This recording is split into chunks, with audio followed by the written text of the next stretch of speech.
The story begins at an American football match, where a man named Nicky is sitting comfortably in the VIP stands with his girlfriend Jess. The game is on, but Nicky seems more interested in the crowd than the match. He spots a beautiful woman getting up from her seat and walking away. Right then, a mischievous idea pops into his head. He makes a small bet with Jess. How many people will turn their heads to look at that woman? A man nearby, Leon, overhears and says he wants in too. Nicky agrees, and they all place a friendly $10 bet. As the woman exits the stands, they start counting. In the end, 7 people turn to look. Jess had guessed the closest number, so she won the bet. Leon paid up without hesitation and immediately suggested another round. This time, the bet was, who will make the next foul? Jess bowed out, saying she didn't know much about the game, but Nicky was excited and jumped in with a $1,000 bet. As soon as the whistle blew, the referee called a foul on the team Nicky had picked. He won, pocketed the money, and Leon got even more excited. Now Leon upped the stakes. He suggested a $5,000 bet. The question this time, will the player pass the ball or run with it? Nicky hesitated but agreed. Leon said, he'll run, while Nicky said, he'll pass. As the whistle blew, the player took off running. Leon was right. Nicky lost $5,000. Feeling the sting of the loss, Nicky said, that's enough for now, and asked Jess to come get coffee. But Leon wouldn't back down. He teased Nicky, saying, you're sitting in the VIP lounge, man. $5,000 is nothing for you. Come on, one more. Reluctantly, Nicky agreed to a $10,000 bet. The bet, will the next pass be successful? Nicky said, yes, but the other team intercepted the ball. Another loss. Now he was down $15,000. Nicky was starting to look worried. Still, he said, fine, let's go for $50,000. Jess was shocked, but Nicky seemed fueled by anger and ego, and again he lost. Jess tried to stop him, but Nicky wasn't listening anymore. He went all in with a $100,000 bet. Leon laughed and said, do you even have that much? Without saying a word, Nicky threw down a stack of cash. The bet, the next pass will be intercepted. But this time, the pass was completed successfully. Nicky had now lost hundreds of thousands of dollars. Jess was stunned. Nicky, clearly frustrated, said he had $1 million left, and he wanted to bet it all. This time, the bet wasn't about the game. It was a challenge involving playing cards. Leon picked a card, a 5 of clubs. Nicky had to pick one higher. The odds were in his favor. Confidently, he flipped the card. It was a 3. Jess collapsed into her seat. Nicky had started all this planning to risk just $4,000, and now he had lost over $1 million.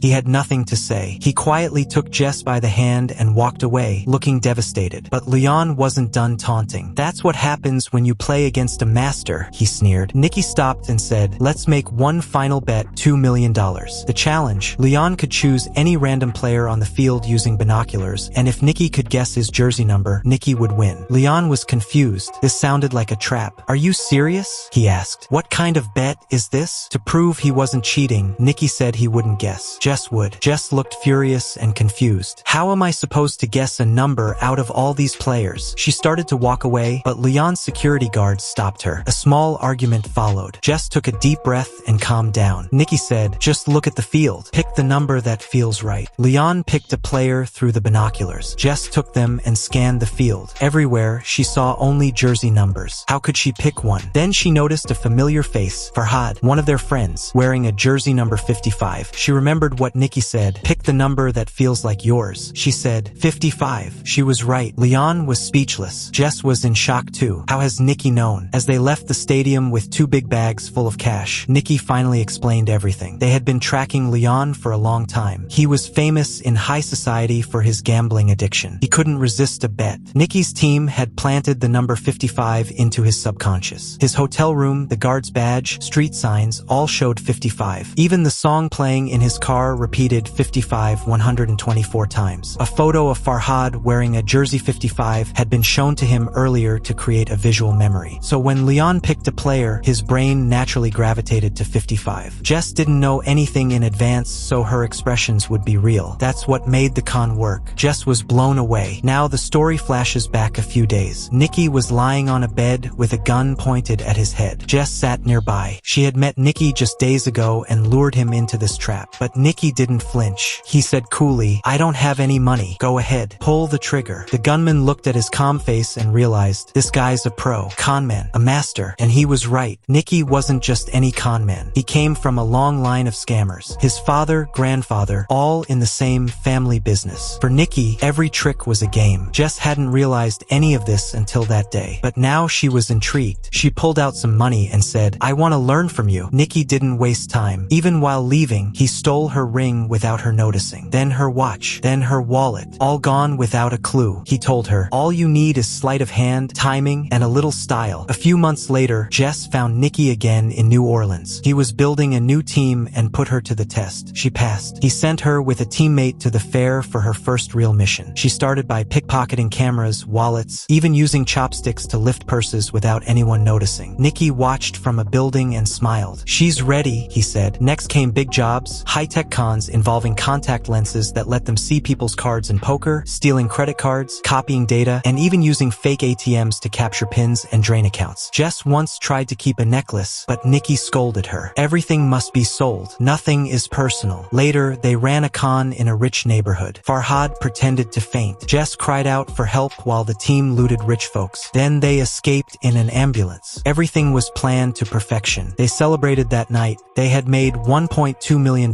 in a week. Before parting ways, Nikki was given the cash and warned, "Don't gamble it all away." But the truth was, Nikki had one last mission. He took Jess to the stadium lounge and showed her how they could win millions in minutes. By now, Jess had started falling for him. She thought she was his girlfriend. But for Nikki, it was always a con. From day one, Jess was just another player in his game. When everything ended, he gave her $80,000 and said, "Goodbye."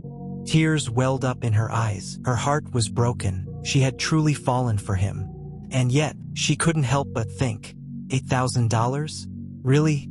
Nikki had just made $1 million, but in his world, there was no place for emotions, and Jess had now seen his true colors. Nearly 3 years later, we see a race car pull into a service station. Nikki steps out. His eyes look tired, and his face says it all. He's almost out of money. At lunch, he has a meeting with a race car team owner named 𝐂𝐈𝐍𝐄𝐈𝐆𝐍𝐈. 𝐂𝐈𝐍𝐿's research team has developed a new algorithm called EXR, but they want to improve it to increase their chances of winning. That's where Nikki comes in. The plan is simple. Nikki will pretend to be their chief engineer. Then, in front of everyone, he'll stage a fake fight with 𝐂𝐈𝐍𝐿. This will convince rival teams that Nikki has left in anger. Then, Nikki will sell them a fake version of EXR, while the 𝐂𝐈𝐍𝐿's team uses the real one, ensuring their win. According to the deal, Nikki would get €1 million, plus any extra money he earns selling the fake version. Nikki laughed. This scam was child's play for him. But 𝐂𝐈𝐍𝐿's butler didn't trust him one bit. He threatened Nikki directly, "If you mess anything up, I'll put a bullet straight through your chest." That evening, Nikki suited up in a tuxedo for a grand party. The plan was to cause a scene in the middle of the crowd. But the plan fell apart the moment Jess walked in, dressed in red, walking down the stairs, and walked straight up to 𝐂𝐈𝐍𝐿 and hugged him. Nikki's mind froze. He hadn't seen Jess in 3 years. And now she was with another man, the same man who had hired Nikki. Jess casually walked up to Nikki and said, "I'm not a con anymore. Whatever happened 3 years ago doesn't matter now." She also told him that 𝐂𝐈𝐍𝐿 didn't know anything about their past and that it should stay that way. Nikki was burning inside. He downed a glass of vodka in one go. What was supposed to be an act now turned real. He blew up at 𝐂𝐈𝐍𝐿 in front of everyone, staged a wild fight, and got thrown out by security. But that's exactly what they wanted. The rival racing team loved the drama. As Nikki got kicked out, a business card was slipped into his hand. The next morning, Nikki met with the owner of Team McLaren and offered to sell them the EXR system for €3 million.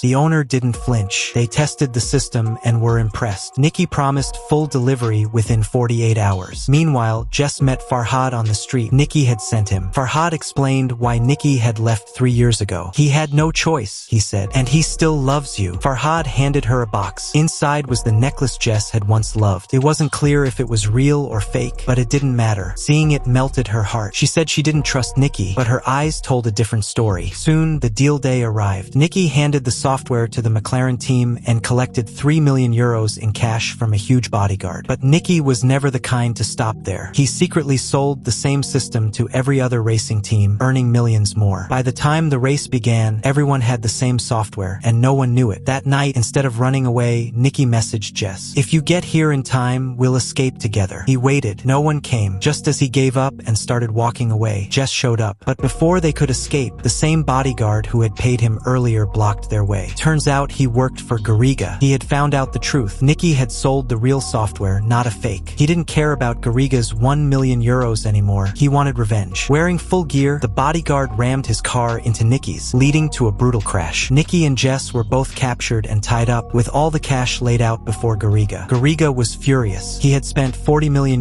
building the EXR program, and now it was all exposed. But the one thing he couldn't figure out was how Nicky stole the real software. When Nicky stayed quiet, 𝐂𝐂𝐍𝐄𝐈𝐍𝐿 grabbed Jess and began choking her. Nicky broke down and confessed. He had used Jess's love for him. He gave her the necklace again, only this time it had a hidden chip. When 𝐂𝐂𝐍𝐿 opened the software near her, the chip captured his password and data. Jess was shattered. Tears streamed down her face, but 𝐂𝐂𝐍𝐿 and his men just laughed. "Nice story," 𝐂𝐂𝐍𝐿 said, "but we don't buy it." Then came the final twist. 𝐂𝐂𝐍𝐿 said Jess was never really his girlfriend. "She was just in it for my watch collection," he laughed. Jess didn't deny it. She admitted she only pretended to love 𝐂𝐂𝐍𝐿 to get back at Nicky. Nicky was stunned. Now both of them were exposed. 𝐂𝐂𝐍𝐿 gave the signal. The butcher pulled out his gun and asked, "How did you steal the software?" The moment Nicky opened his mouth, he fired. The bullet hit Nicky straight in the chest. 𝐂𝐂𝐍𝐿 panicked. "We can make the money back," he yelled. "But if I go to jail for murder, I'm finished." He fired the butcher on the spot and ran off. Jess broke down sobbing, but the butcher turned to her calmly and said, "Don't worry, I'm not just anyone. I'm Nicky's man. In fact, I'm his father." He had shot Nicky on purpose, but only to the side of the chest. He sealed the wound with tape, drew some blood out, stabilized his chest pressure, and suddenly Nicky opened his eyes. He was alive. It was a crazy plan, but it worked. The three of them grabbed the money and escaped. Turns out Nicky was an orphan, raised and trained by this very man, the butler. He taught Nicky everything: how to scam, steal, survive, and the #1 rule: never get emotional. But now Nicky had truly fallen for Jess. The butler dropped them off at a roadside, taking all the cash with him. Nicky was left with nothing. As they drove to the hospital, Nicky glanced over and saw something shine on Jess's wrist: 𝐂𝐈𝐍𝐿's €200,000 watch. They looked at each other and smiled. With hands that quick and minds this sharp, they'll never go hungry, no matter where in the world they end up. If you enjoyed the video, hit that like button and subscribe. See you in the next one.